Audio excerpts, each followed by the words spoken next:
Hello guys, my name is Victor. I will today present you my presentation about art in Poland.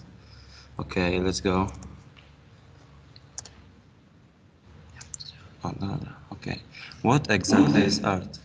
By definition, art is part of the cultural heritage of civilization manifested through works, including works of art. It is best to show what art is using examples.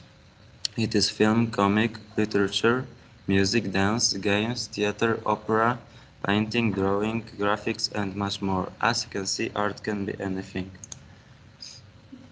Theater. We have a theater in Radom called the General Theater, named after Yonkohanovsky in Radom. It was established in 1976 and is located in the very center of the city. Photo from inside the theater. Great Theatre in Warsaw, located in the center of the Polish capital Warsaw. The building was erected in the years 1825 to 1833, destroyed in 1939 and rebuilt in 1944. It is the largest Polish theater. The audience of the largest hall in the theater, the Stanisław Moniuszko Hall, has 1,905 seats. The Chamber Hall, named after Emil Młynarski, has an audience of 250 seats. It is a former rehearsal room. In this room, among others, chamber performances and performances for children. Picture from inside and outside. Film. The greatest Polish directors, Andrzej Wajda and Roman Polanski. The most popular Polish films, Man of Marble, Andrzej Wajda, Decalogue, Krzysztof Kieślowski, Pharaoh, Jerzy Kawalerowicz, and Pianist, Roman Polanski. Polish literature. The first Polish literary work come from the 10th century. The most significant texts of that time were chronicles written in Latin. The oldest one is called Kronika Polska by Gallus Anonymous. The most famous chronicler was Jan Długosz. A very significant role in the development of Polish literature played Mikołaj Rej and his works. He is also called a father of Polish literature. One of the most notable Polish poets was Yonkohanovsky, regarded as the greatest poet before Adam Mickiewicz. He was the author of well-known epigrams, limericks, poems, and elegies. In our city, Radom, there is a monument to Jan Kochanowski.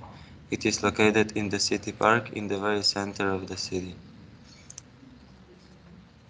The most prominent writers of the Romantic movement include Adam Mickiewicz, the author of the national epic poem Pan Tadeusz, and Juliusz Słowacki, who wrote Balladyna. Polish Nobel Prize laureates in literature. 1905, Henryk Sienkiewicz, the author of historical novels. Games.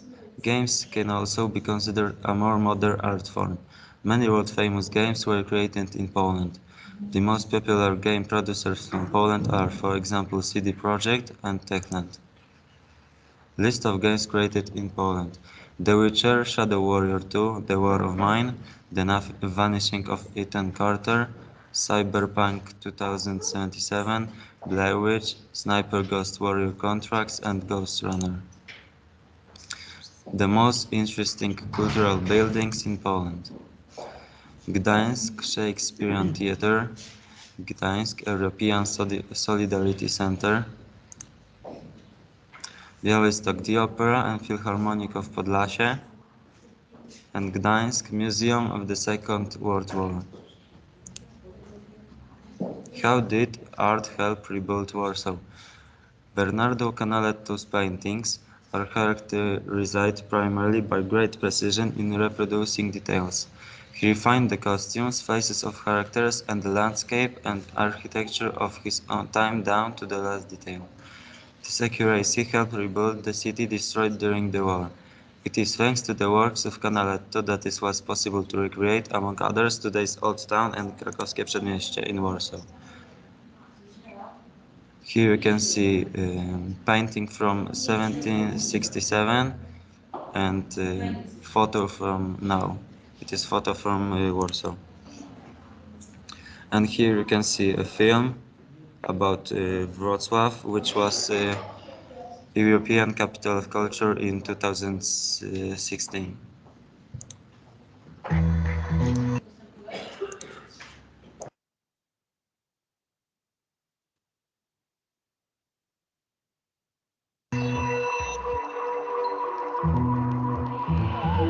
Wrocław, Poland is an extremely charming city, and it's been called the Polish Venice because it has 130 bridges that connect 12 islands. I also made videos about the best places to eat in Wrocław, where I stayed, and the incredible Christmas market there, so I'll link those videos as well if you're interested. If you're new to my channel, don't forget to subscribe for more videos. Wrocław is bursting with art and culture, and in 2016 it was even named the European Capital of Culture. You cannot miss the market square in the center of the town, which dates back to the 13th century. I was actually lucky enough to stay right on the square with an incredible view, and the square is lined with seriously photogenic pastel-colored buildings, including a pair of cute houses known as Hansel and Gretel that are joined together by an archway. And it's easy to see when you're walking around that this city really embraces art, and my first clue was actually seeing all of these tiny little gnome sculptures around the city. Nobody seems to know the exact number anymore, but there are over 400 of these cheeky little dwarves all over the city. They're all under a foot tall, and they have an interesting history. The dwarves were the symbol of the Orange Alternative, which was an anti-Soviet movement that started in Wrocław, and it helped to bring down Poland's communist regime. Among other things, the group protested against the regime by defacing communist propaganda with images of dwarves. And the idea was to show how absurd it all was and to just encourage people not to be afraid. And now the dwarves are all over as sculptures or other art like graffiti. You see them everywhere, and they represent different parts of Wrocław's history and the daily life there.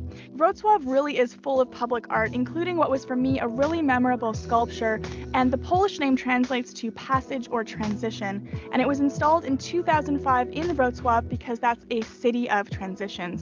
And it's a sculpture that shows 7 human figures descending into the ground on one side of the street, and then 7 figures emerging on the other side, rising out from the ground and standing tall again. The figures represent many different walks of life. You'll see a woman with a baby carriage, there's a man with a briefcase, another woman looks like an artist or architect, a woman with an umbrella, and a man with a tire who looks like a mechanic. My favorite was an older woman with a cane. And transition represents the period of martial law in communist Poland that existed from 1981 to 1983. And the piece is said to symbolize how martial law drove people underground in fear, and also people who were arrested and disappeared. And the citizens rising out of the sidewalk on the other side represents their re-emergence when martial law ended in 1983. There's another piece of art in Wrocław that's sort of like the crown jewel of the city's art scene, and very appropriately, it's stored in a rotunda that looks like a royal crown, and it was actually specifically built to house this artistic treasure. You walk up a winding pathway that spirals you up and reveals this enormous 360-degree painting as you ascend the ramp. And it's a panorama that depicts a battle for Polish independence that took place on April 4th, 1794. There are stage in the foreground, and they blend seamlessly with the painting behind it, and it just makes it feel really realistic and brings the history to life in a way that I've never really experienced before. The painting is enormous, it's 15 meters high and wraps 114 meters around you. Apparently it took 9 months to paint and used 750 kilos of paint. If you're in the mood for love or find yourself in Wrocław on a first date, then Tumski Bridge, also known as Lover's Bridge, is where you need to go. It's a very popular spot for couples who place a lock on the bridge to symbolize their love and then throw the key in the river.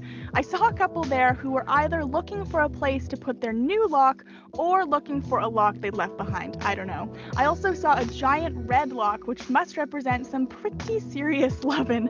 The bridge was decorated with hearts and twinkling lights when I I saw it, which was really pretty, and it connects you to Cathedral Island, which is the oldest part of Wrocław, and it's also a lovely place to walk around.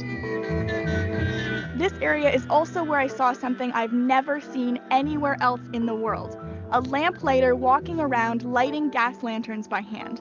Lamplighting is, of course, a very old and now very rare profession, and I think the lamplighter must be one of the most photographed men in Wrocław, because on multiple days I saw him walking along those beautiful old streets at dusk with his cape on, brightening up the dark with an actual flame. It's just beyond charming.